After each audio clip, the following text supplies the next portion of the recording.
Romanos, capítulo 15,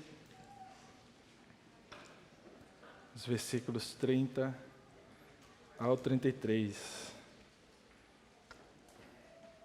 Irmãos, por nosso Senhor Jesus Cristo e também pelo amor do Espírito, peço que lutem juntamente comigo nas orações a Deus a meu favor, para que eu me veja livre dos rebeldes que vivem na Judéia, e que este meu serviço em Jerusalém seja bem aceito pelos santos. Isso para que, pela vontade de Deus, eu chegue à presença de vocês com alegria e possa ter algum descanso na companhia de vocês. E o Deus da paz esteja com todos vocês. Amém. Oremos mais uma vez. Senhor, aqui está a Tua igreja reunida. O que te clamamos nesse momento é que o Senhor queime os nossos corações com a Tua palavra. Fala, Senhor, aos nossos corações segundo a Tua vontade. Que nós estejamos agora, ó Pai, aptos a ouvir a Tua palavra, em nome do Senhor Jesus. Amém.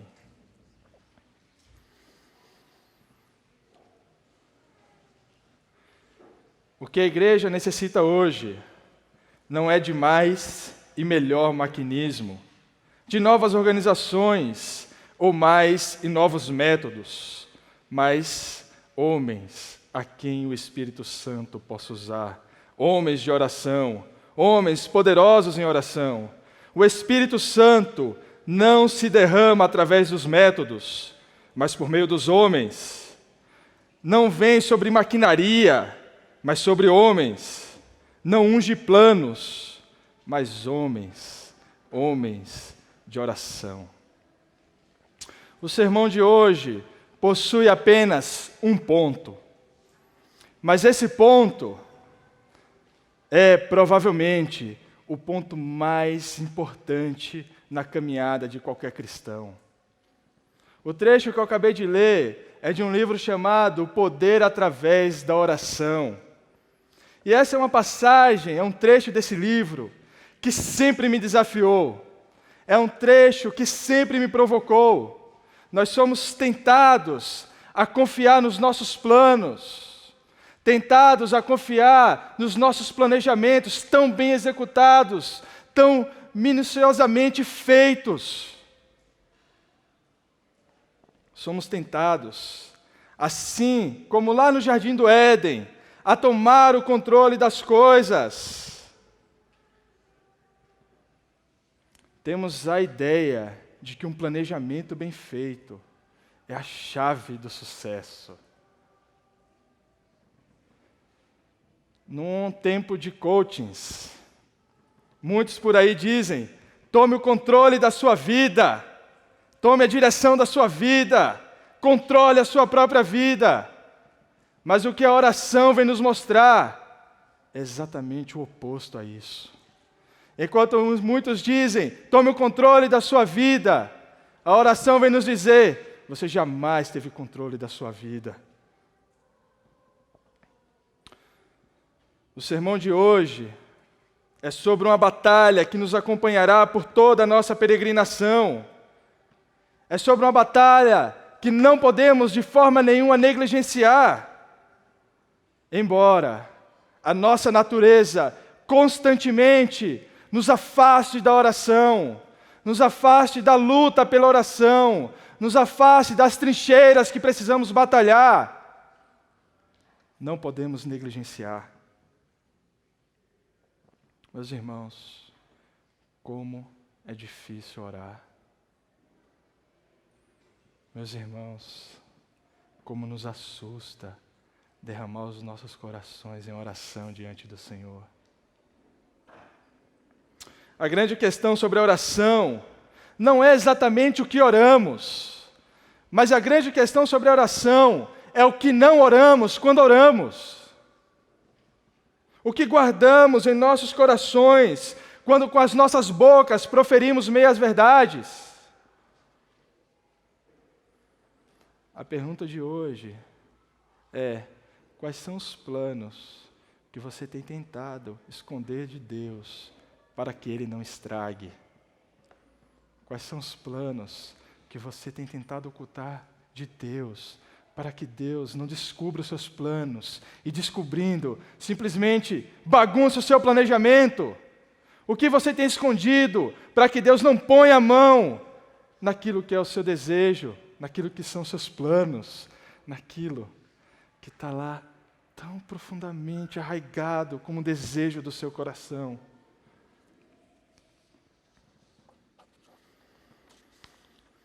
O nosso texto de hoje é um texto que fecha a perícope, a parte maior, iniciada há 2 sermões atrás. O Jonas falou lá no primeiro que esse seria um sermão em 3 partes.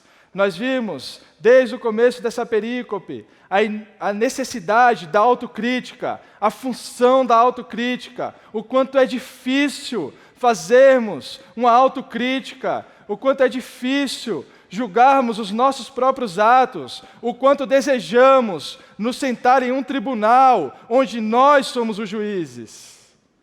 E vimos que a autocrítica é absolutamente necessária, porque ela nos mostra os erros que cometemos e faz com que, olhando para frente, coloquemos os nossos planos nos trilhos corretos. Vimos no sermão passado e também nesse texto que Paulo tem os seus passos muito bem definidos. O planejamento está muito bem desenhado por Paulo. Ele servirá em Jerusalém, depois ele vai visitar Roma, e de lá ele será encaminhado então para a Espanha, onde proclamará a verdade, a palavra de Deus. O planejamento está muito bem montado, ele tem um foco, ele tem os motivos corretos, ele tem os caminhos para chegar lá. Parece que tudo está perfeito, mas falta uma coisa.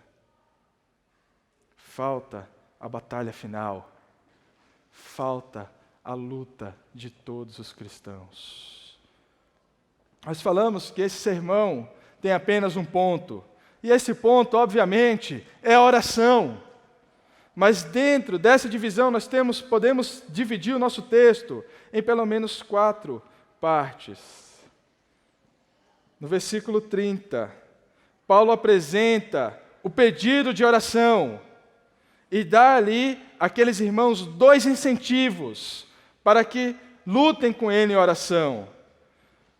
No versículo 31, Paulo apresenta os motivos específicos pelos quais ele deseja que a igreja em Roma ore por ele. No versículo 32, Paulo então apresenta o desejo do seu coração, o seu planejamento, o seu foco, o seu motivo, o que ele quer. E no versículo 33, Paulo termina orando pelos crentes em Roma. Então Paulo inicia no versículo 30, pedindo para que orem por ele, e termina lá no 33, orando pela igreja em Roma. Paulo usa aqui no versículo 30 uma expressão que é bastante forte. Uma expressão que muitos cristãos têm dificuldade de usar, têm dificuldade de pronunciar, têm dificuldade de entender a vida cristã conforme esse contexto.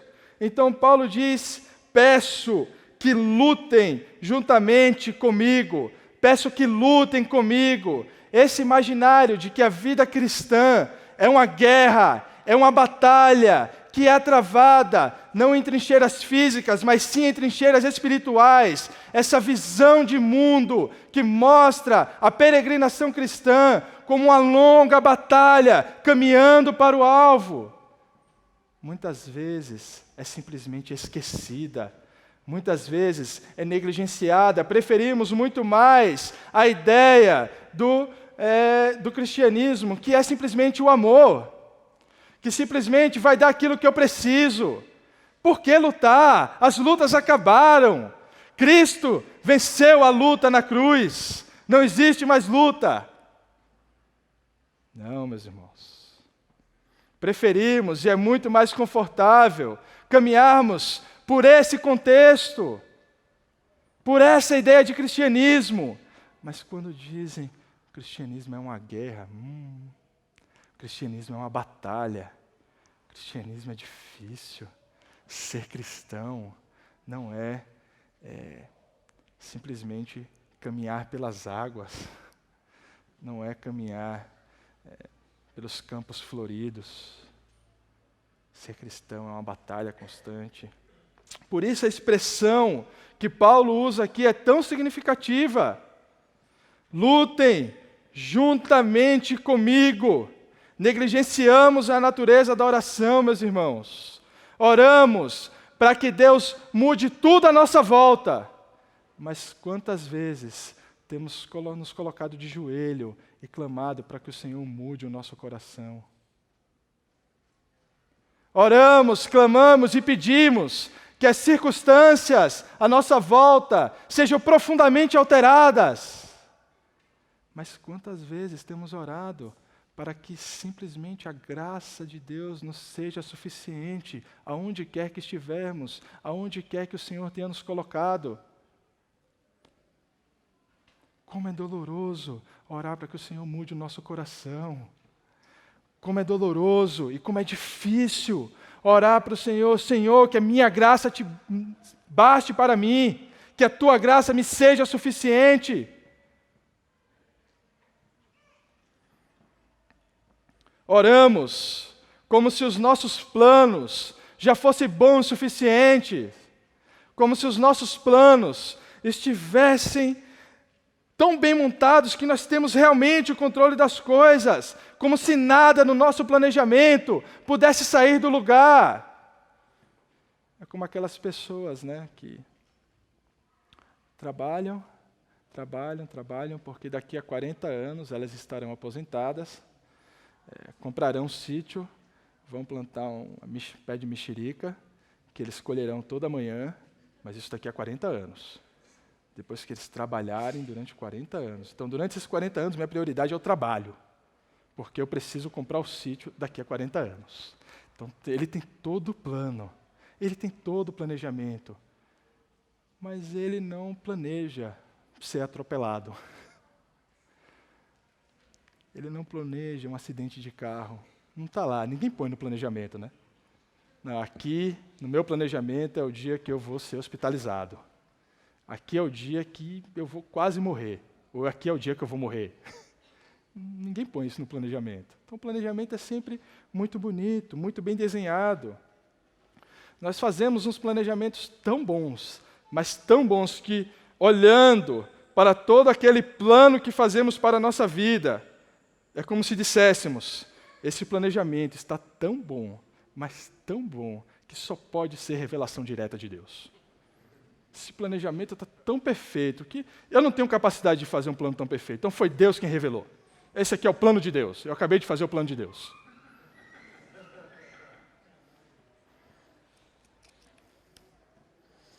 Meus irmãos, o que Deus vai precisar fazer para que o seu coração arda na luta pela oração?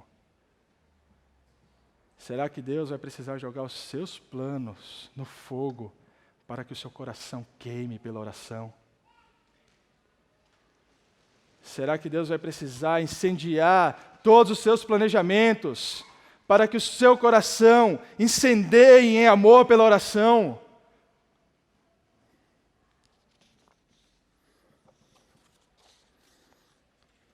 Existem algumas coisas que somente a oração pode trazer para o cristão. Por isso que quando negligenciamos a oração, perdemos algumas coisas que só ela pode trazer na nossa peregrinação, somente ela. Não existe algo que substitua, não existe algo que possa trazer a mesma experiência, o mesmo sentimento do que a oração. Quando negligenciamos a oração, perdemos a visão do reino de Deus. Quando negligenciamos a oração, perdemos o senso de urgência do Evangelho, o senso de urgência da nossa pregação. Perdemos a fonte da nossa esperança. Não mais oramos com senso de urgência. Não mais oramos como se Cristo fosse voltar agora, mas oramos como se Cristo jamais fosse voltar. Oramos e fazemos planos como se Cristo jamais fosse retornar. Se não oramos com senso de urgência, e a oração não é o que enche o nosso coração de esperança, estamos falhando nessa luta, meus irmãos. Estamos falhando na luta através da oração, quando não temos o senso de urgência do Evangelho e quando não é a oração a fonte da nossa esperança. Quando não oramos, negligenciamos a natureza da própria vida cristã. Os obstáculos na caminhada cristã são muitos, como também são muitos os inimigos que nos cercam. Por isso precisamos orar sim, orar para que o Senhor nos conduza em segurança, para que o Senhor nos faça caminhar por aquele que é chamado Vale da Sombra da Morte, mas que o bom pastor nos conduza. E temos facilidade em orar por isso. Temos facilidade em orar para que o Senhor nos proteja, para que o Senhor nos guarde, para que o Senhor nos conduza. Mas não oramos somente por isso. Quando oramos, não oramos apenas pelas lutas que enfrentamos diante daqueles que são os nossos inimigos, mas também oramos quando enfrentamos lutas com o próprio Deus. Quantas vezes é difícil orar porque Deus parece distante? Quantas vezes é tão difícil orar porque parece que simplesmente Ele não vai ouvir? Quantas vezes é tão difícil orar porque parece que mesmo que Deus ouça, Ele não quer responder. Ele não está afim mesmo. Ele está ouvindo a sua voz, Ele está ouvindo o que você está pedindo, mas Ele simplesmente tem coisas mais importantes a fazer. Nós precisamos orar, clamando para que o Senhor nos ouça. Nós precisamos orar para que o Deus soberano incline os seus ouvidos ao clamor dos santos. Nós oramos tanto pela luta que enfrentamos diante dos nossos inimigos, mas também oramos pela luta que enfrentamos com Deus, clamamos: Senhor, escuta a minha oração. Esses são dois lados, meus irmãos, da peregrinação cristã.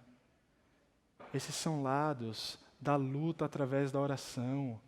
Quando não oramos, quando não temos senso de urgência, quando não entendemos a urgência da mensagem do Evangelho, quando não entendemos a natureza da oração, não entendemos a natureza da vida cristã, negligenciamos o próprio Evangelho.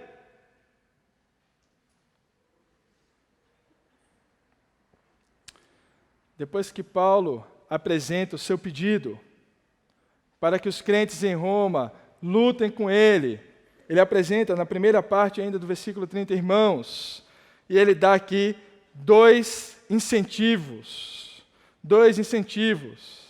para que os crentes em Roma lutem com ele através da oração. Irmãos, por nosso Senhor Jesus Cristo e também pelo amor do Espírito, peço que lutem juntamente comigo nas orações a Deus a meu favor. Então, Paulo dá dois incentivos. O primeiro incentivo para a luta através da oração, para a luta na oração, é por nosso Senhor Jesus Cristo.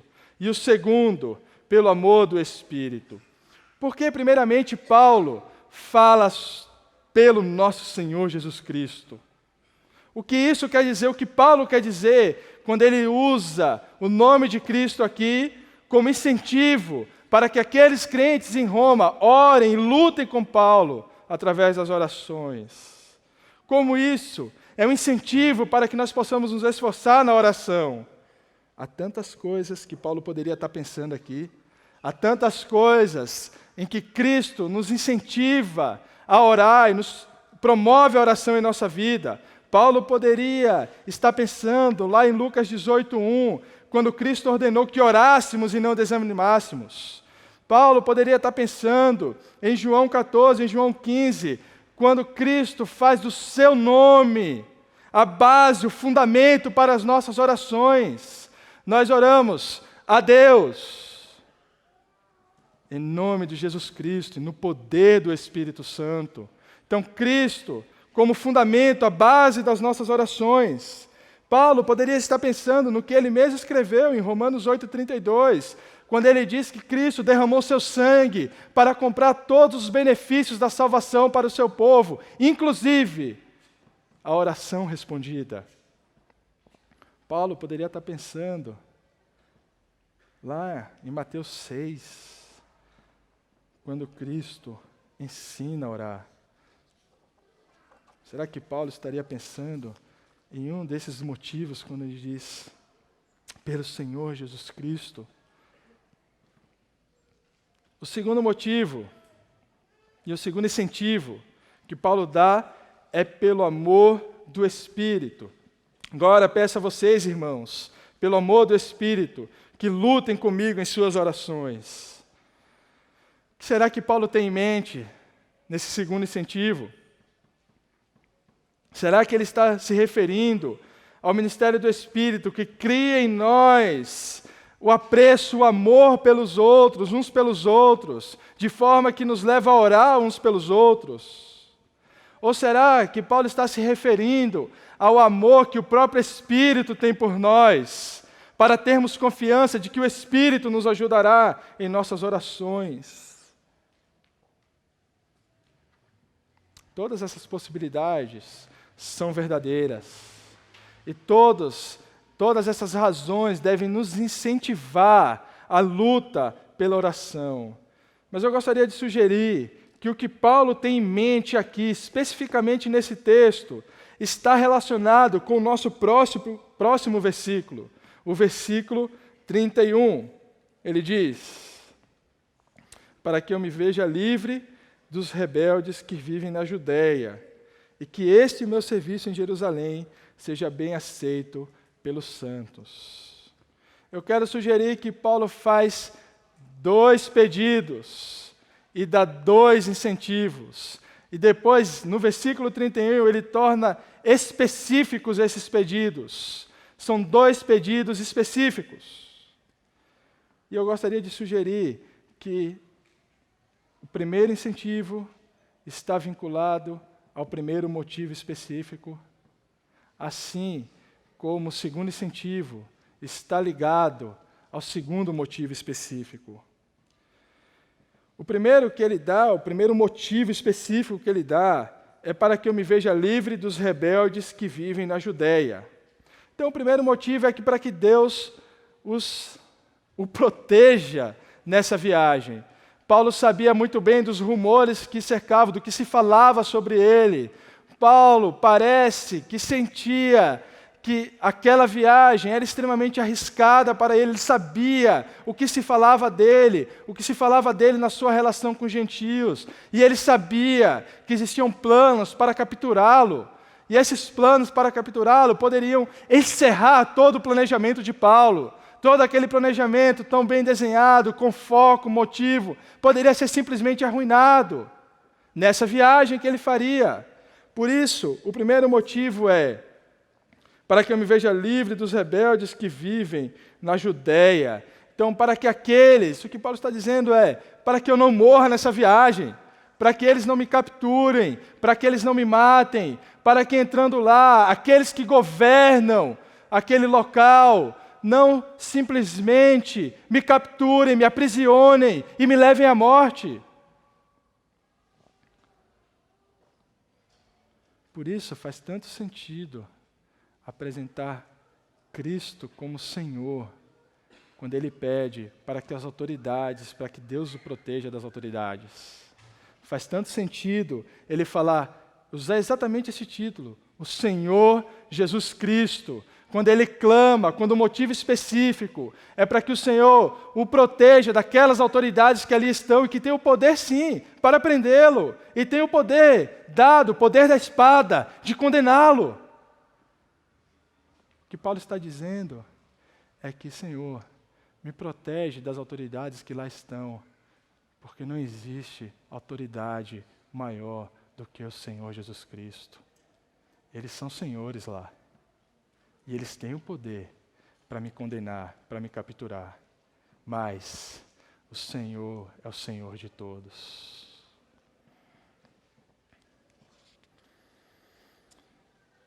Finalmente, o segundo pedido é que os cristãos em Jerusalém olhem favoravelmente o ministério de Paulo, em vez de desconfiarem dele ou criticá-lo.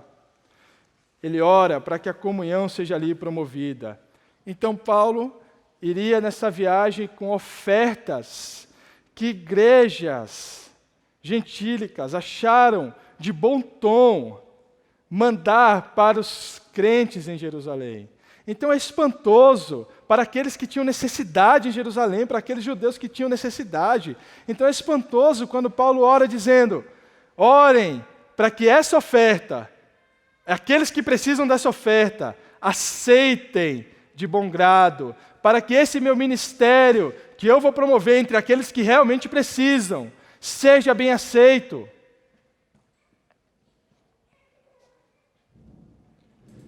O que Paulo está tentando promover não é simplesmente que uma oferta seja levada de uma igreja a outra, mas o que está aqui como plano de fundo é o contexto que Paulo tem trabalhado lá desde o capítulo 12, que é a ideia dos gentios e dos judeus, daquela igreja que vive muitas vezes em um conflito. Que Paulo ora é para que a comunhão seja ali promovida, para que aquela oferta seja aceita de bom coração, aceita pelos judeus como sendo oferta daqueles que vêm do mesmo povo, que são povo de Deus, que são agora ligados através de Cristo.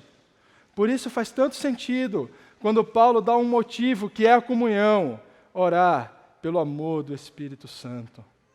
Então, quando ele ora para que Deus o proteja das autoridades, ele dá um motivo, um incentivo, é que Cristo é o Senhor de todos. Quando ele ora para que a igreja aceite a oferta de bom coração, de coração aberto, que aceite o ministério dele, ele ora pelo amor do Espírito.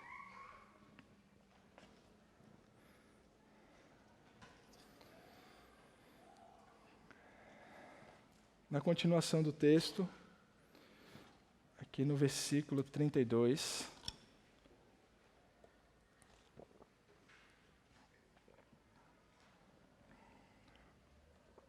Paulo apresenta os motivos de oração.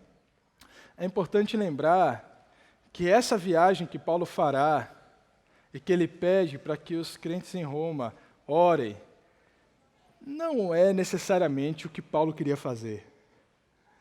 Não é necessariamente o que Paulo colocou no seu planejamento. Não era o próximo passo que ele desejava. O que Paulo desejava era ir direto para Roma. E de Roma para a Espanha. Esse é o foco dele. Esse é o objetivo dele.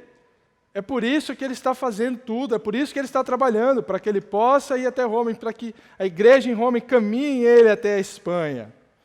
Então Paulo apresenta, no versículo 31, todo esse contexto pedindo oração por algo que não foi ele que planejou.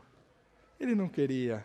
Mas no versículo 32, e aí nós vemos agora então o coração de Paulo. Paulo apresentou para eles o que ele precisa fazer, o que ele vai fazer, porque ele precisa fazer. Mas agora, no versículo 32, ele apresenta aquilo que ele deseja fazer, que ele quer de verdade, aquilo que ele gostaria de fazer o mais rápido possível. Isso para que, pela vontade de Deus, eu chegue à presença de vocês com alegria e possa ter algum descanso na companhia de vocês. Então, o que Paulo deseja é ir para Roma, porque lá ele vai ter alegria e descanso.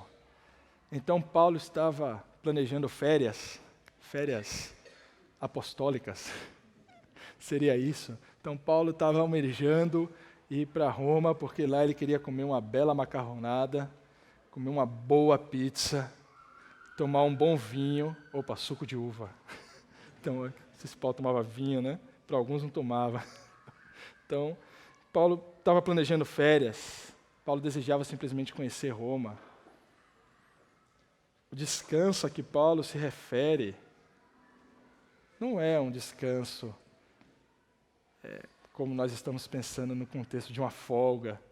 Não, Senhor, me dá um descanso aqui, deixa eu ficar só na horizontal um pouquinho. Já andei muito, já viajei muito, tenho meus 30 dias de férias aqui. Não é isso que Paulo estava planejando. Mas o que Paulo esperava é que, se pelas orações os planos se confirmassem segundo a vontade de Deus, ele pudesse finalmente concluir o desejo de visitar aquela igreja, a qual nós vimos no sermão passado, que Paulo, embora não conhecesse ainda pessoalmente, nutria grande admiração por tudo aquilo que ele ouvia da igreja em Roma, assim como aquela igreja nutria grande admiração pelo ministério de Paulo, pelo que ouvia de Paulo, embora eles ainda não tivessem se encontrado. O que Paulo desejava, a alegria de Paulo, era finalmente concluir o desejo de visitar aquela igreja. E o descanso de Paulo não é outro, senão receber o encorajamento que só é promovido pela comunhão dos santos.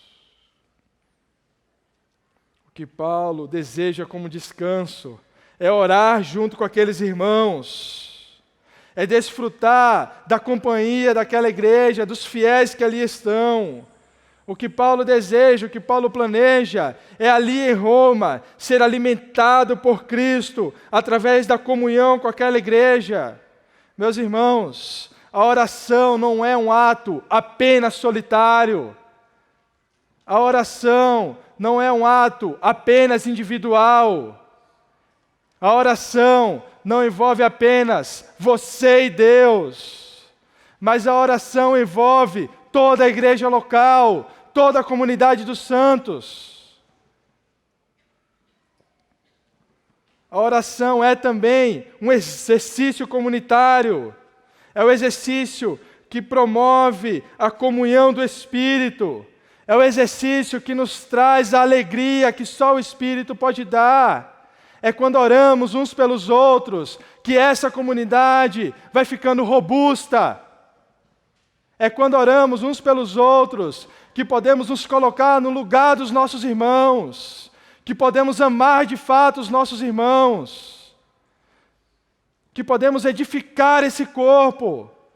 A oração está muito longe de ser apenas um ato solitário que você faz no seu quarto, mas é um ato do qual toda a igreja precisa. Portanto, quando você negligencia a oração, você negligencia a membresia dessa igreja.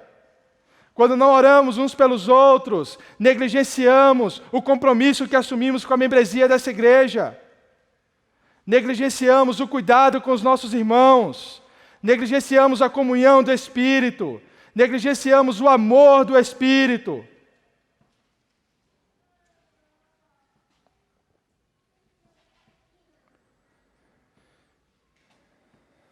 Então, se Paulo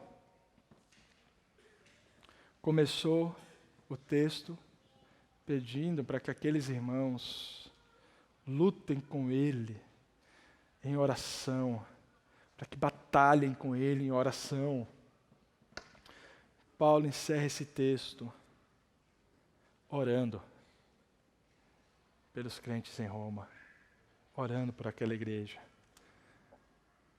E a oração de Paulo não poderia ser mais rica, o desejo de Paulo para aquela igreja não poderia ser mais rico do que vemos aqui no versículo 33. E o Deus da paz esteja com todos vocês. Ele ora, meus irmãos, pela presença de Deus naquela igreja que ama. Ele ora pela presença do Deus da paz. Esse é o Deus da paz que nos dá paz em nosso coração, que nos dá paz em nossa mente. É a presença do Deus da paz que nos dá confiança, nos dá tranquilidade inabalável. É a presença do Deus da paz, que promove a paz em nossos corações em meio a qualquer circunstância. É a presença do Deus da paz que nos faz com que a sua graça nos seja suficiente. Eu gostaria de concluir esse sermão, meus irmãos, os lembrando, mais uma vez, que nada disso vem como movimento natural do nosso coração. Nada disso vem sem luta através da oração. Nada disso vem sem persistência e sem perseverança na oração. Nós queremos sim paz, confiança, nós queremos sim tranquilidade, mas nós não queremos labutar. Nós queremos todas essas coisas, mas não queremos lutar por elas. Nós queremos todas essas coisas, mas, puxa, será que não dá para eliminar essa parte de me colocar de joelho, não? Não dá para passar essa parte, não? Essa parte é muito difícil, dói, demora muito, eu não consigo esperar, eu preciso agora. Eu preciso de paz e confiança agora. Nós não queremos nos esforçar. Meus irmãos, Deus não é nosso devedor. Ele cumpre todas as suas promessas, mas as promessas feitas por Deus são para aqueles que diligentemente buscam a sua presença, buscam a presença de Deus, buscam a vontade de Deus. Quando falamos de luta na oração, de perseverança na oração, de persistência na oração, é impossível não lembrar do nosso Senhor Jesus Cristo. Antes da sua crucificação, de joelhos, lutando.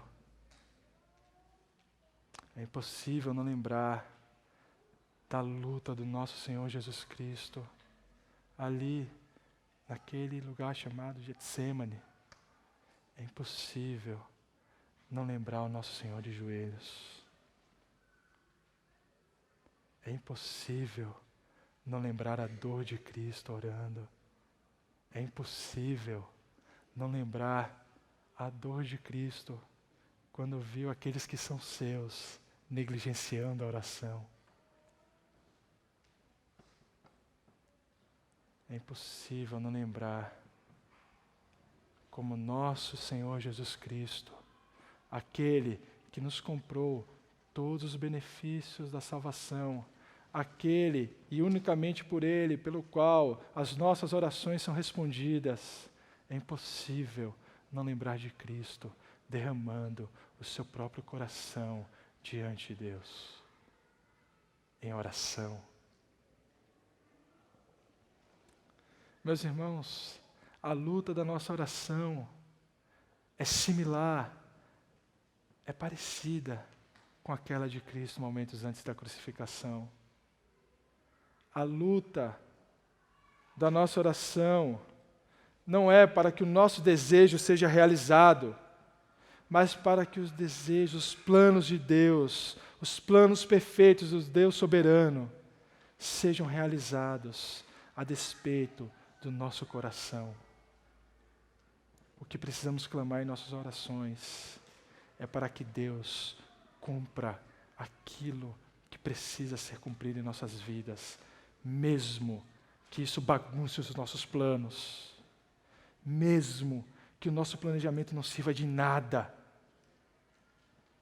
mesmo que o nosso coração trate diariamente de nos empurrar para longe de uma vida de oração, mesmo que apareçam tantas e tantas e tantas coisas, tantos e tantos afazeres, que simplesmente não sobra tempo para orarmos, não sobra tempo para derramarmos o nosso coração diante do Senhor. Muitas vezes esquecemos do que orar, como orar, simplesmente porque não oramos.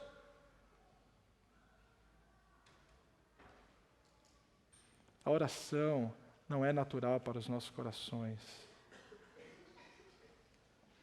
É por isso que precisamos clamar para que o Senhor, através do seu Santo Espírito, nos leve a orar, nos auxilie a orar, nos auxilie a clamar ao Senhor. É uma vida de oração, meus irmãos, que vai fazer não com que o seu planejamento seja executado com perfeição. Os planos que os homens tinham lá no Jardim do Éden pareciam muito bons. Os planos que Adão e Eva tinham ali no Jardim do Éden pareciam excelentes. Eles comeriam daquele fruto. E então, no passo a passo, né, eles comeriam fruto, então eles se tornariam igual a Deus. Esse é o plano perfeito. Mas aonde os nossos planos nos levaram? Aonde o seu plano tem te levado? Aonde o seu planejamento tem te conduzido? E aí olhamos para os planos de Deus e vemos que, embora muitas tribulações passaremos, muitas dificuldades passaremos, mas quando olhamos para o planejamento, para o desenho do plano de Deus, temos o grande desenho de uma cruz. Quando olhamos para os planos de Deus, vemos a cruz do nosso Senhor. E então lembramos porque devemos nos derramar em oração. Porque logo, em breve, o Senhor voltará. Logo, em breve, esse Cristo que morreu naquela cruz, para que você tivesse as suas orações respondidas, retornará. E nós, espero, seremos achados nele, para com ele vivermos eternamente.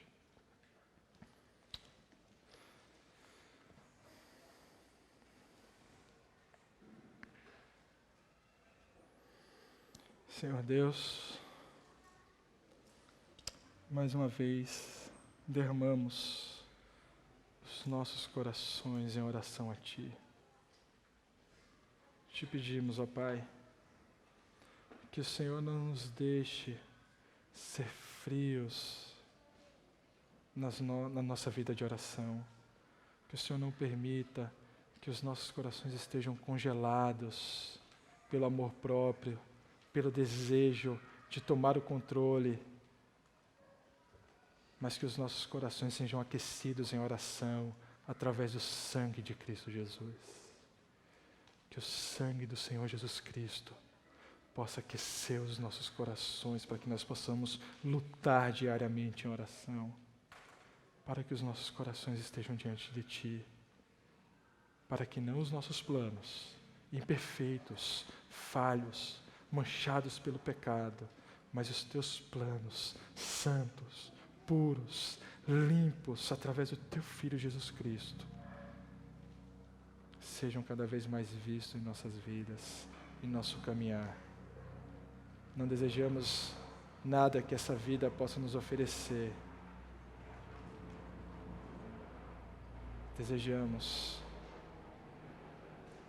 aquilo que só o Teu Filho pode nos conceder, através da obra do Espírito, paz, tranquilidade, amor, e que possamos levar a nossa vida, através dessa longa caminhada cristã, em oração, em confissão, em súplica, em adoração ao Senhor soberano.